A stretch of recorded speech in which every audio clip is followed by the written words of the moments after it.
Hi, my name is Matt Pearson, and I am the director of the Makers Lab at Marin Country Day School. MCDS is a private K-8 in Corte Madera, California, just north of the Golden Gate Bridge. I direct a program called the Makers Lab, which leverages STEAM to engage students and teachers in real-world design challenges. Today, we're going to talk and hopefully learn a bit about the brain and how better understanding the brain will aid you in your learning, teaching, or parenting. We teach and learn about many different types of tools at the Makers Lab. Whether you're a teacher, a student, parent, or all three, understanding the brain, our tool, allows us to better teach, learn, and have positive impact in the world. Why STEAM? I use STEAM, or a blending of all or some of the science, tech, engineering, art, and math, in my curriculum for a variety of reasons. Primarily, I use STEAM because it transcends multidisciplinary teaching and learning. The world doesn't operate in silos, and many current academic institutions provide these. Real-world challenges and opportunities require a broad application of knowledge and skills from many traditional disciplines. We need to teach and learn how to blend STEAM lessons. This will aid in creating lifelong learners who can leverage real opportunities to solve real challenges. I have another presentation on STEAM and the importance of tinkering. Today, though, we're going to dive into the brain and how a better understanding of the brain will aid you in your learning, teaching, or parenting. We teach and learn about many different types of tools at the Makers Lab. Whether you're a teacher, a student, parent, or all three, understanding the brain, our tool, allows us to better teach, learn, and have positive impact in the world. These are the reasons I teach STEAM.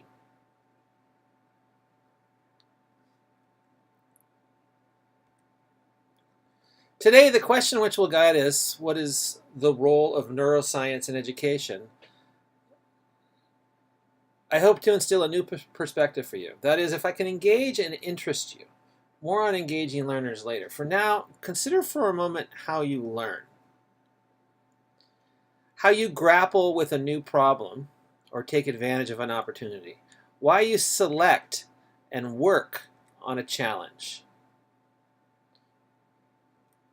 How you gain empathy and understanding.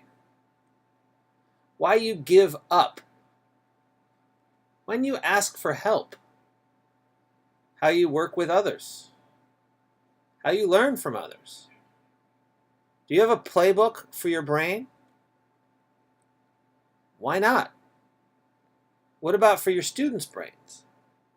With the brain being the central organ for learning, teaching, and feeling, it makes sense that we need a playbook. To become better teachers, we need to become experts in brain function.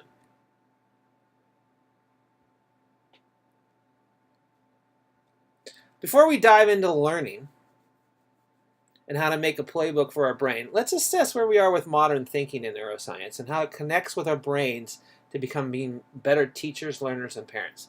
We need to ensure our current knowledge is accurate. Let's take a short 10-question quiz. Yeah, a quiz. The answers will appear at the end of the last question. After each question, think true or false.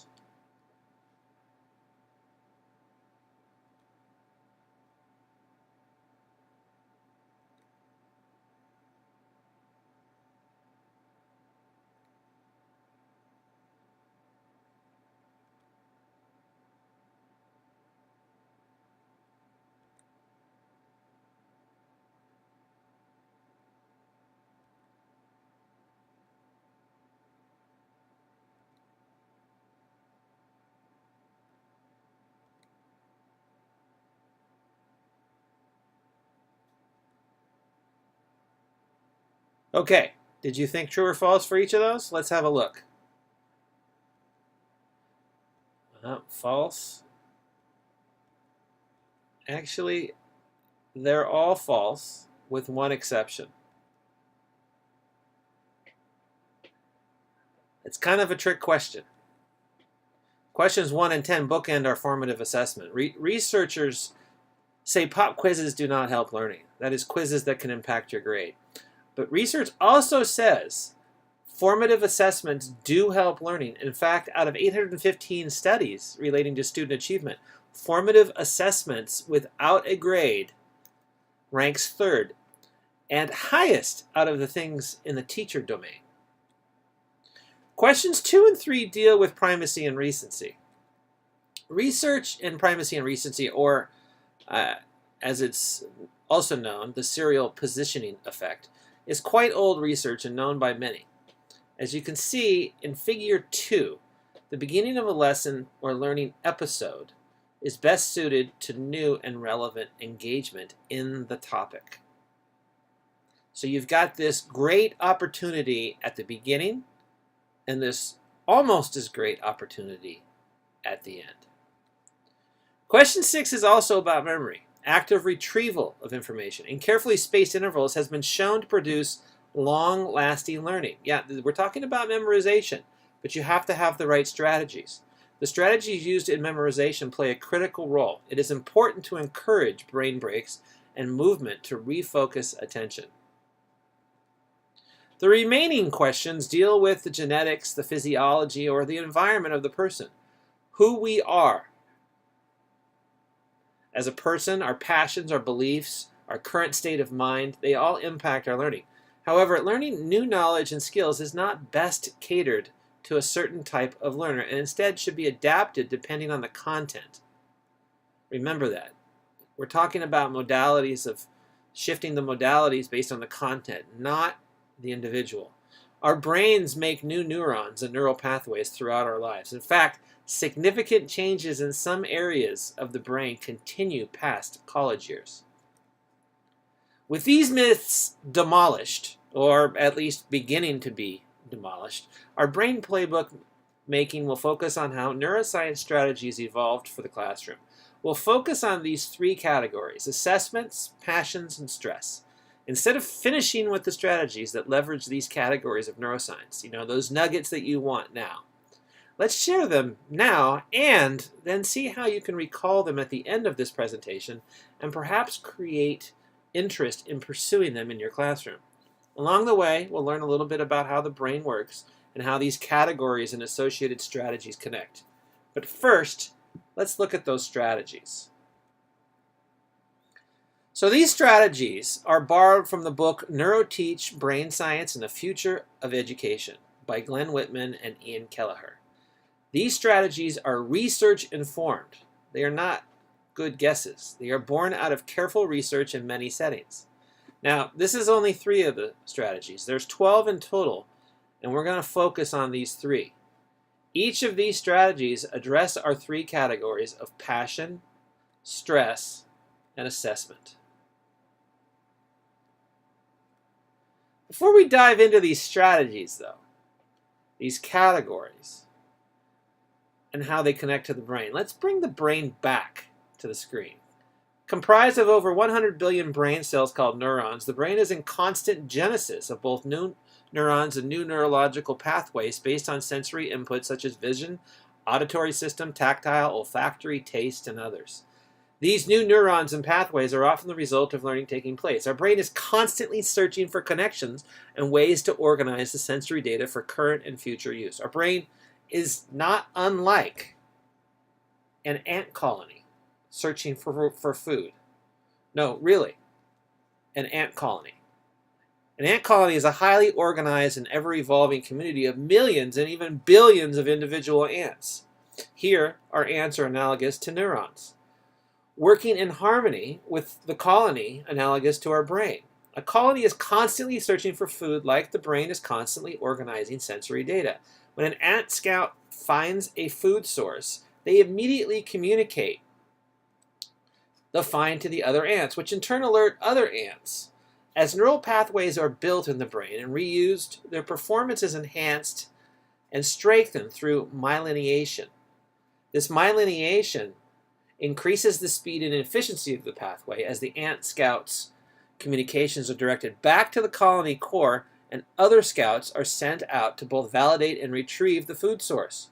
More use of the neural pathways or more ants on the ant highway to the food source means thicker neural pathways and thicker ant highways with faster food recovery.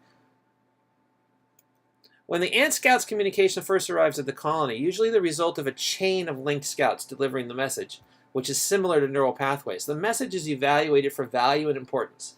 A message of good food source may head to other scout ants to retrieve the food. If the message is of an imminent threat to the colony, then something else happens. A different series of communications to perhaps war ants or worker ants may result. This colony prioritization is similar to the amygdala in the brain acting as the communication officer and directing or prioritizing incoming messages and or sensory data. The ant's good food message, similar to a learning event of varied sensory data, may be overridden with an imminent threat message. This threat triggers both the brain and the ant colony to dump all other messages and focus on the threat. In the case of the ant, this may be an invasion of ant-eating wasps, while in the case of the brain, it may be simply stress from boredom. Boredom is a stressor. More on that in a bit. As the brain organizes sensory data, that organized data as an approach to overcome a challenge or take advantage of an opportunity, so do ants continually search out new food sources and prioritize their communications to survive in the world.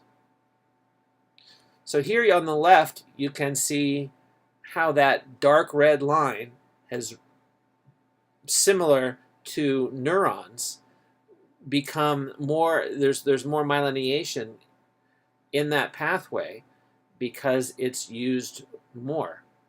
It's the same thing with a memory in a learning event. On the right, you see some neurons in the neural pathways connecting those neurons. Those branches get thicker as they're used more. Let's look at our three categories, though. Passion, stress, and assessments, and how they relate to the brain and learning. The amygdala acts as the emotional switching station.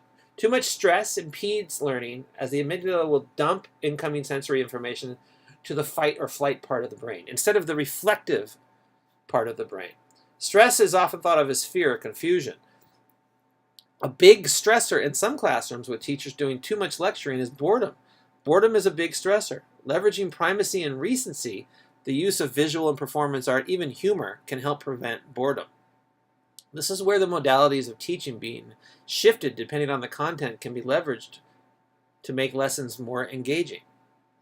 The hippocampus is the gateway through which all information and emotion must pass through before it is memorized. As a student learns, neural pathways get reinforced between memories while some connections are weakened and lost. Formative assessments are a great way to reinforce those connections. The prefrontal cortex is the part of the brain that chews on the action. It evaluates information, forms a plan, executes the plan, and makes necessary adjustments. This is the reflective part of the brain where we want excellent access to as teachers. Reflecting back, using my prefrontal cortex, on the ant analogy, if the amygdala suddenly became stressed, if you're becoming stressed right now by boredom, then everything that I'm saying isn't going through your prefrontal cortex, it's getting dumped to the lower flight, fight, or freeze parts of the brain, and we can't work with that to learn well. So, what should be in our playbook? How do we manage our categories of stress, passion, and assessments? This is a start. Have impact now with small tweaks to existing lessons. Iterate your lessons as you learn about the brain and the impact you have in guiding yourself and your students' learning. Better yet, become active in brain research yourself. Teach how the brain works, especially the big three, the amygdala, the hippocampus, and the prefrontal cortex, to your students. As a learner, you need to know, but as a teacher, you also need to know, and they are no different. They need to know how their tool works so they can effectively use their tool. I hope this has helped, and I hope that you've gotten a little bit about how the brain is our tool and what makes a good brain playbook. Thank you.